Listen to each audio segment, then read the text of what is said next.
Hey guys, it's Tim Coolig from Tim Coolig Free Music. How's everybody doing? Couple quick updates this week. This is, first of all, this is episode 69 of the podcast and going in towards the last quarter of the year. So things are, in most cases, things would be winding down for people, and not my case because I have an 1,000 song publication goal to accomplish. So there's no such thing as winding down around the holidays. I am not taking it easy. I mean, I do have a week where I'm spending some time in Orlando at the end of the month, but honestly, I am just balls to the wall, just trying to get this done and hit 1,000 and beyond. I'll probably get a little bit beyond it before the end of the year. So that said, today I managed to get an action orchestral compilation out, which I'm super psyched about. There's 9 tracks on there. It is very, very action oriented obviously by the namesake, but also just a lot of energy, a lot of excitement. And there's one track in particular I'm hoping pops. It's for my D&D folks out there. It's called It Takes Initiative, and it's all about rolling for initiative, and it has a cue in the beginning of it that kind of just fades up, and it'd be a perfect thing for them to use to fade up when somebody does something wrong in a campaign, and suddenly it's like, well, now you got these enemies and you're going to start fighting each other, and this is the perfect soundbite for this. So I'm hoping it works. I'm thinking about doing variants of stuff like that are like cue-based in D&D campaigns that kind of just go into things, and also more beds next year too. My first D&D album had a really, really long track. If you don't know it, it's Bugbears Be Approaching. That track, I think, was the better part of 15 minutes long and didn't evolve much. It had a couple parts that came in and out, but great battle music just to have in the background, and that kind of stuff I want to get into again next year. The orchestral stuff that came out of me this year is all over the map. It's little sonnets, it's little vignettes of like a couple cellos, violas, and violins and stuff, and no percussion, just really simple things, just like it tells a little story and goes away. You know, those are the things I got to work on now through the end of the year.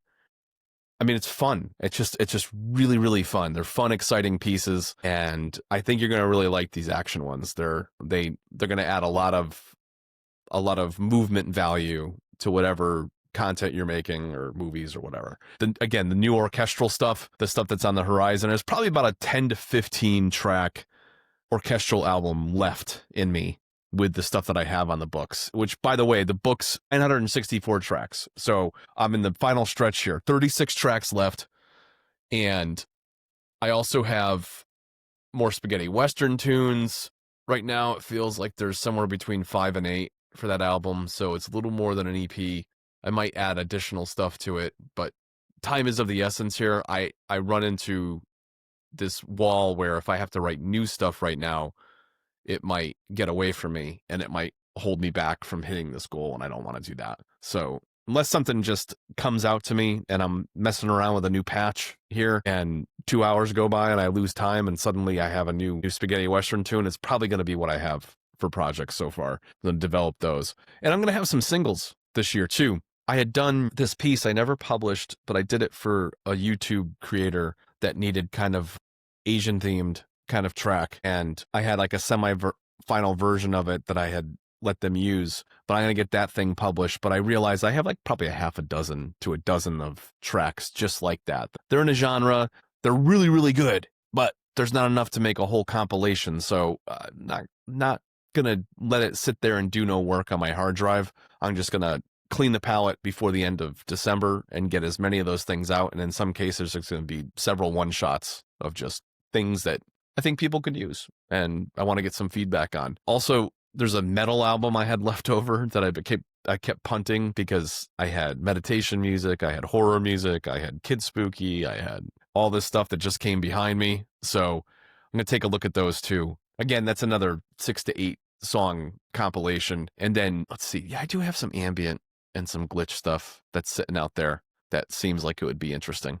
You know, we'll see what we can do with that. And finally, I've got like a bunch of new VSTs. I added to my mix here of, and again, for anybody that doesn't understand what that terminology means, VST is just a fancy name for the software I use for the various instrument patches, and I have hundreds of them. So I bit the bullet and on a sale bought the entire compilation of Cinesamples. Cinesamples is like top of the line industry standard sampled orchestral instrumentation, and they're just wonderful. I can't wait to use them regularly on all the stuff I'm doing now. In fact, some of the action orchestral stuff has a few of those patches in there. I'm starting to filter those into my workflow now, but there's also a learning curve with it and stuff too. What's really great about them is the implementation they have in the actual patch as you play it, depending upon the touch sensitivity you use or how hard you hold down on the keys, it gives you a different feel. So you can get like a sustained feel from it by just holding down the keys. But if you do a quick hammer on a key and the quick aftertouch, you end up getting like a staccato or even a pizzicato effect. And with this within the same patch, whereas other software, you have to literally have multiple patches to do that, to do all those things. This is it's just really high tech, really high end stuff that I think is going to take my writing to a whole nother level. And I've acquired some new software in addition to that from a company called Teletone Audio. They have some really cool, I don't even know what you'd call it, like some lo-fi-ish weird instruments that are they're kind of open. It's not ambient. You'll get the idea once you start hearing some of the stuff that I produce with it. But they're definitely, they give a different sound to things, and I'm excited to experiment with those as well and learn how to truly maximize the instrumentation with it, because every VST is different. Every one of them has a different way to play the tracks and the patches, and there's a little bit of a learning curve. So I'll probably do some content on that next year. Literally a lot more in the studio, for sure. A lot more in the studio, because I'm going to be experimenting and I'm going to be playing around with things, and be great to get feedback on that too. Like, ooh, do people like these patches and the way they sound and what's coming out with that? And I'll probably accidentally produce a semi-finished result multiple times in that. That's my little buddy over there. That's a Kimby. So yeah, new VSTs. That's just 2 of them. I have some other purchases on the horizon too before the end of the year. So going to get some of that stuff, some of those expenses out of the way before end of the year. I also have some MIDI controllers. So Vocala has a microphone and the software called Doubler 2. I've purchased it a while back and I just never did anything with it, but it allows you to verbalize instrumentation and songs and stuff, and you can autocorrect the key signature that you're in to get basically notes on. It'll just capture MIDI information, and it'll capture the notes that I want it to play. And if I can't think of the playing here, if I want to do something like quick iteration, you just literally pick up a microphone like this and just hum into it the different notes that you want, and it'll capture it. And it's just another way. It's another way to write. I've got God, let's see. I'm with you. Let's see. It's not in here, but there's this thing called Rolly Seaboard, and it literally looks like this kind of. It's just all black keys, and it's got a bar across the top that allows you to do.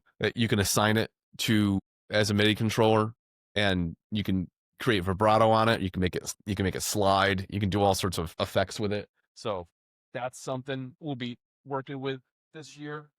And let's see, I haven't played with this yet, and this one's really neat. It's another way of capturing note information. So you can assign chords, you can assign notes to this whole thing, and it's just, and there's a slider on here too. So it's another thing to play around with. Another way to ideate and create notes and new pieces and everything. So I always try to find new ways to be creative in this whole space. And there's no shortage of people out there making software and making cool instruments and MIDI controllers that can take and bend and manipulate the tracks that you're using to create music in new and effective ways. And literally, like, you can program that thing to be all in the same key and different chords and stuff like that. So literally there's no key you can hit that's wrong, which is really neat. I mean, you can do that in Logic too. You can literally, keep everything in one key.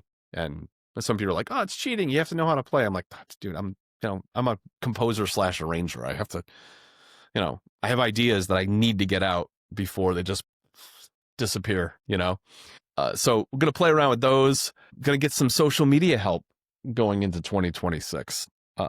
That's happening as we speak, and you'll see the effects of that flowing out through November, December into the new year, and it's going to get a lot bigger presence on social media going into 2026. I'll tell you right now, there's going to be I am so freaking excited about the coming year, because in addition to much more consistent posting, much more consistent content, I'm pushing for additional reach, usage, and collaboration with other artists and other creators out there.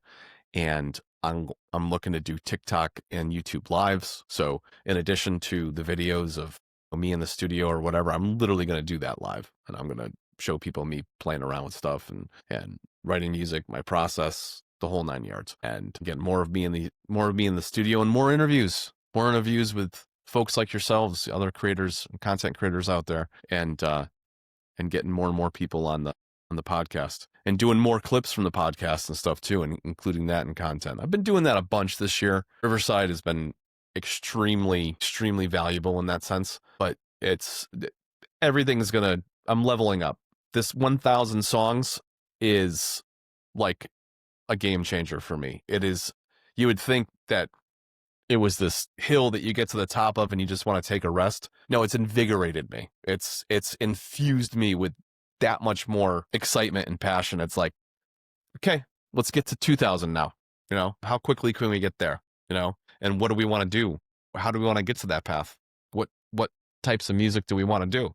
I took a picture today, you can't see it from here because it's away from the actual camera, but I have a list 2024, 2025, and 2026 of genres that I want to hit. And I've hit jazz, meditation, glitch, lo-fi, cyberpunk, comedy, horror, metal, ambient, Christmas, harps, orchestral, space, but things I've missed: folk, ska, blues, prog rock. I did a hang drum album, that's right. French chansons, like that's something I have never explored before. Disco, African drum, waltzes, island music, polka. I've been promising polka for like 2 years, and I just don't know the genre, so I have to play with it for a little while before I can actually get it through here and out here. So that'll be a really fun endeavor. If there's any genres out there that people are looking for, just let me know in the comments of this video. Happy to incorporate them into the workflow. Corporate, that was another thing. Eric Michael Schrader, I haven't forgotten about you. I make sure that I'm going to do some corporate stuff this year too, for any of the gigs that you're doing. I want to make sure there's a nice batch of that as well. That and podcast beds. I keep saying that too. I keep saying that. So no shortage of things to do.